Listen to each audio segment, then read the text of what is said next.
शास्त्रों के अनुसार कामदा एकादशी का पर्व चैत्र मास के शुक्ल पक्ष की एकादशी तिथि को मनाए जाने का विधान है। इसे साधारण भाषा में फलदा एकादशी के नाम से भी जाना जाता है। शब्द फलदा का अर्थ है फल की प्राप्ति और शब्द कामदा का अर्थ है कामनाओं की दात्री अर्थात कामनाओं को पूरा करने वाली। इसे शास्त्रों में भगवान विष्णु का उत्तम व्रत कहकर संबोधित किया गया है। कामदा एकादशी को ब्रह्म हत्या आदि पापों तथा पिशाचत्व आदि दोषों का नाश करने वाली एकादशी भी माना जाता है।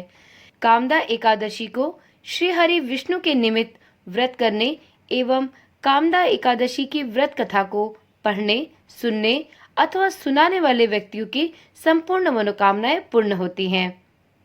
महाभारत कालीन समय में धर्मराज युधिष्ठिर भगवान श्री कृष्ण से कहते हैं, हे भगवान, मैं आपको कोटि कोटि प्रणाम करता हूँ। अब आप कृपा करके चैत्र शुक्ल एकादशी का महात्म्य बतलाइए।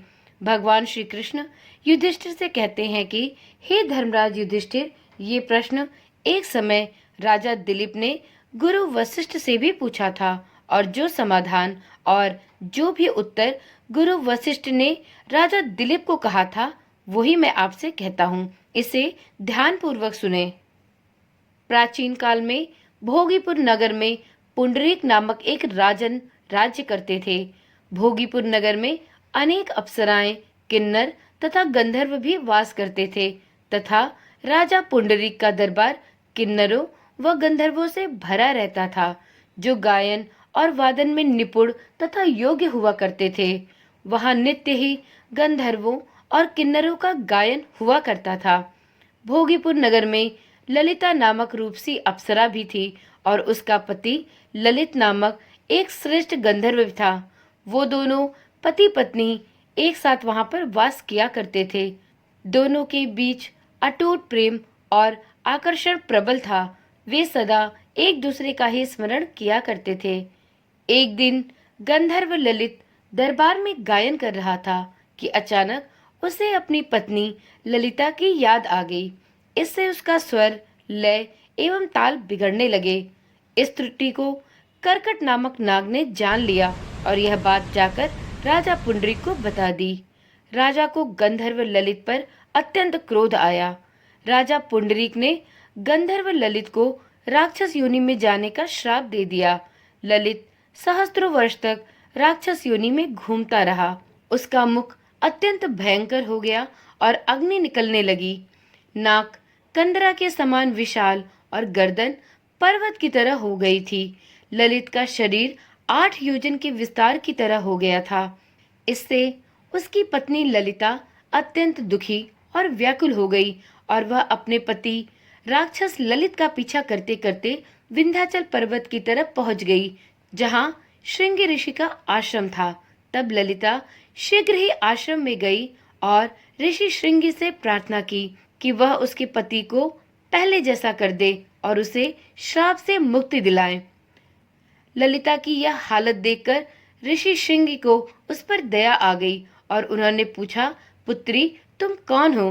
तब ललिता ने अपने बारे में विस्तार पूर्वक जानकारी दी और बताया कि मेरे पति ललित को राजा पुंडरीक ने श्राप दे दिया है।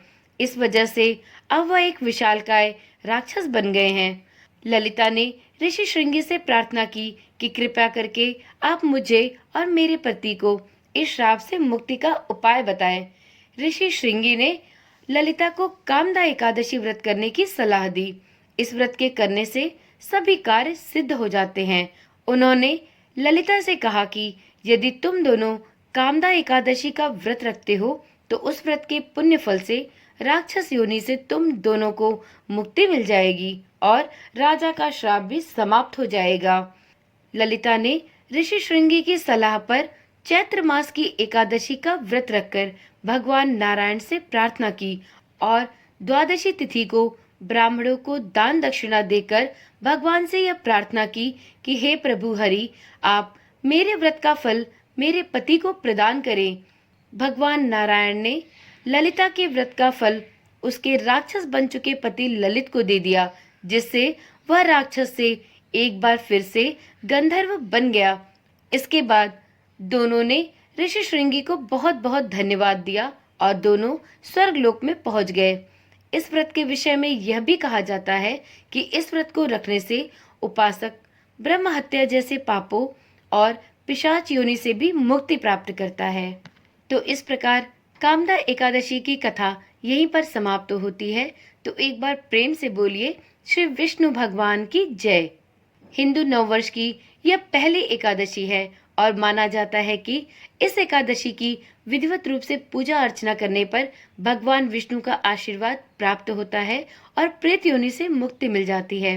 वेदों और पुराणों में भी बताया गया है कि जितना पुण्य हजारों वर्षों की तपस्या, स्वर्ण व मोती दान करने तथा कन्यादान से प्राप्त होता है, उससे भी कहीं अधिक पुण्य मात्र कामदा एकादशी का व्रत करने से प्राप्त होता है। तो इस प्रकार से आज की वीडियो यहीं पर समाप्त करते हैं। कल मिलते हैं एक नई वीडियो, एक नई जानकारी के साथ। तब तक के लिए ओम नमः शिवाय, जय श्री कृष्णा, राधे राधे।